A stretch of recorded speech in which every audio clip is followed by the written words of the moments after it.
It wasn't too long ago we got to enjoy the booming Lovecraftian splatfest that was Forgive Me Father, a throwback shooter chock full of monsters and madness. Now, quicker than many of us expected, we have the early access release of Forgive Me Father 2, continuing where the first game left off and striving to perfect its old school mechanics. In today's video, I'll be lending my thoughts on this first early access build, and whether it's worth jumping into now. But before all that, I want to say a big thank you to Fulqrum Publishing for providing the review code. Alrighty, let's pack up our Necronomicons and start the forgiveness.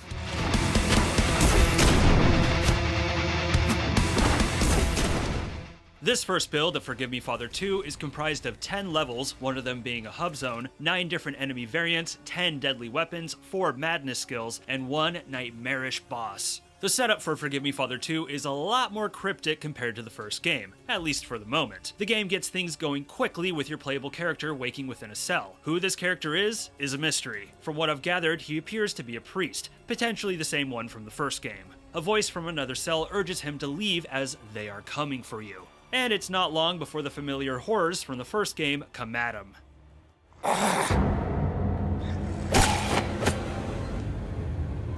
From there, he fights his way out of the asylum, through a haunted ruined city, and then eventually the front lines of World War I.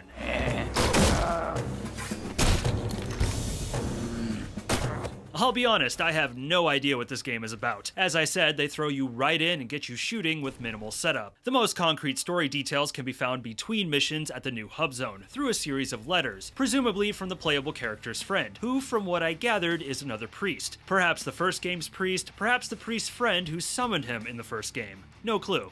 Each letter correlates to the levels of this build, giving a dreary explanation of each that I'm sure is riddled with clues. Like I said, it's cryptic, and my suspicion is that things will become more clear with subsequent updates and the 1.0 release, and I'm sure this all ties into the first game in some clever way. Part of me can't help but wonder if this whole adventure is a fantasy cooked up in a madman's head.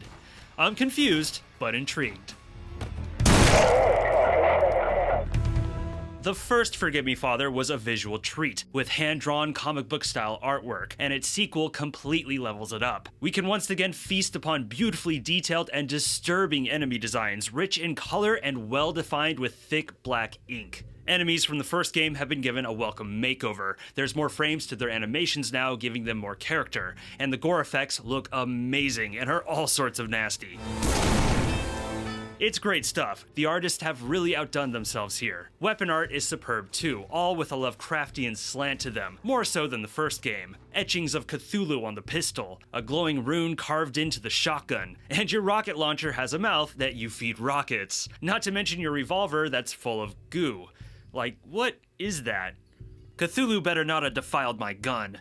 Environments are also a step up compared to the first game. Rich dynamic lighting garnishes these horrific places, bringing thick, dreadful atmosphere. And there's tons of little details all throughout. Little hand-drawn items that look like they belong in a diorama. I honestly had a lot of fun looking at these little doodads that populate the nooks and crannies.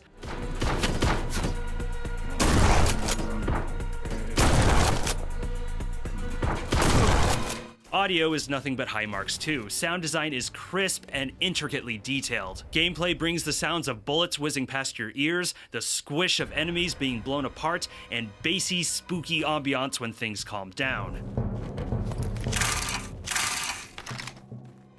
Like the first game, the music is a mix of heavy metal and gothic tunes. Nothing that will sound too surprising to fans of these sort of shooters, but it's well composed and brings a lot of personality to the overall experience. And it's dynamic, which I always love.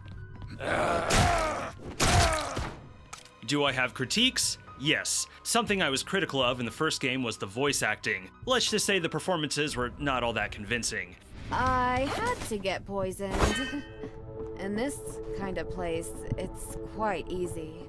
However, I hope the dev's solution for that wasn't to axe voice acting altogether, because there is none in FMF2. All dialogue is presented as plain white text that's right at the bottom of the screen. There's also no cutscenes, which is surprising. The first game had some pretty cool 2D art cutscenes that did a decent job setting up the story, and they simply aren't here in FMF2. Now, this is early access, so hopefully these are just in development and will come with future updates. But putting these richer visuals aside, these things do make the presentation feel a bit dry compared to the first game. The other thing is that while I do love the attention to detail in this game, you do run into the occasional room or hallway, more so in the later levels, that look a little on the plain side. Big square or rectangular rooms with a few textures and sparse detail. Now, sections like these are the minority, but only stuck out to me because everything else looks so good.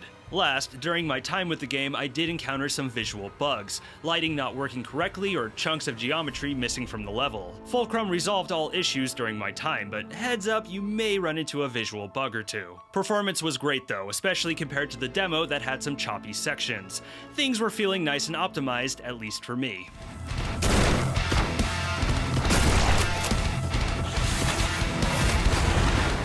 The shooting in the first game was responsive and meaty, and FMF2 carries that over and cranks it up, with minor tweaks like adding reloading, for some reason. For me, it's the ideal feel for this type of shooter. Weapons hit hard like a sledgehammer and feel like a simple pleasure, like popping bubble wrap.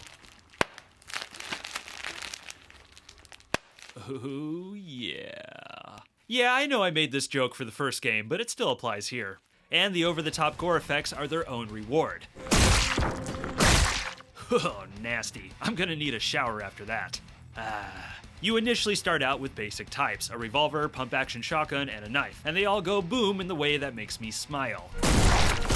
Well, not the knife, that's more of a swish. However, additional weapons can be purchased by collecting tokens, hidden throughout each level, like the axe, which is amazing to use, making me feel like I'm Jack Torrance.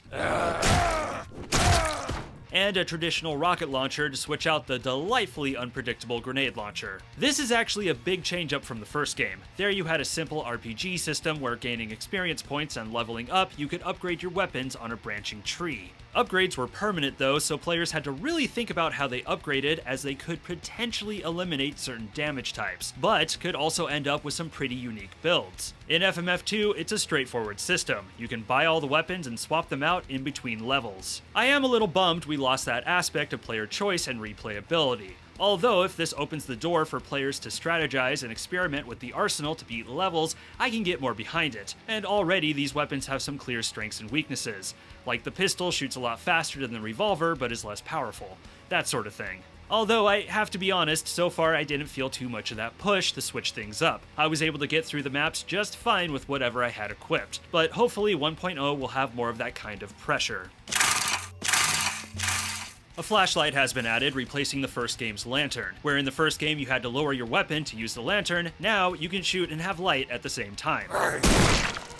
However, you have to keep the flashlight charged, which can add some tension when the light goes out mid-battle. Plus, the light is used to great atmospheric effect in some areas. A great addition all around. Another welcome change-up is that now there is a simple checkpoint and quick save system. One of my biggest complaints of the first game is that the saves were fixed, so this is just a big yay for me all around. Level design felt a lot stronger compared to the first game. A lot of them are certainly on the linear side, but feel more sprawling and spread out, with some branching paths here and there, channeling old-school arena design that rockets you through a level. And there's clear effort to give players differing combat challenges motivated by the level design, like fighting through cramped buildings and dodging projectiles from the street level, fighting through a courtyard of hedges with enemies coming from every corner, and dealing with vertical foes while platforming. When you do encounter a more classic arena, it feels more like a special thing. And speaking of platforming, tucked away secrets are often discovered by platforming off the beaten path, bringing a nice flavor to the exploration. There are some elaborate switch puzzles to mix things up too, but not too many that it gets tiresome, as well as special moments like outrunning mortar fire on the war-torn front lines.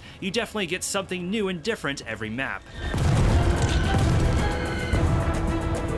A great addition is the hub zone that you can return to in between levels. Now, along with providing story details, what I dug about it is that you can physically return to each completed level with your stats listed, which is handy for the completionists. You can also upgrade your weapons on the hub, as well as customize your madness skills, which brings us to the other major change-up in this sequel, the madness system. In the first game, madness was a meter you kept filled by getting kills. The higher your madness, the more damage you dealt, and madness could be spent on special abilities. In FMF2, Madness is essentially a limited special mode that has up to 4 charges, indicated by the meter at the bottom of the screen, once again filled by getting kills. The real big switch up though is that while in Madness mode, all Madness skills that you purchased and equipped all activate automatically. These are things like more resistance to damage, faster movement and fire rates, leeching life from killed enemies. Basically, it's a limited buff that you customize. Like many changes in this sequel, it's a more straightforward system that's easier to understand and avoid some of the issues of the original Madness system. It is an improvement on paper. However, and this is partially a me thing, but I have to be honest, I plain kept forgetting I had Madness mode and often had to remind myself to use it. There weren't many moments in combat where I felt my survival hinged on it. Even for the toughest fights of this build, my weapons and own personal skill felt like enough. And while 4 charges of Madness may not seem like much, I was never starving for it when I needed it. The one place where I really relied on Madness was the doozy of a boss fight. That was great, but overall I'm not sure this new Madness system added all that much to the game. Now of course, this is just the first 10 levels. For all I know, the later game will get insanely difficult, forcing me to strategize of when to use my Madness or conversely kick myself when I've found myself in a pickle and have wasted it. I mean, if that's where we're going with this, fantastic. But yeah, at the moment, it doesn't feel like a standout.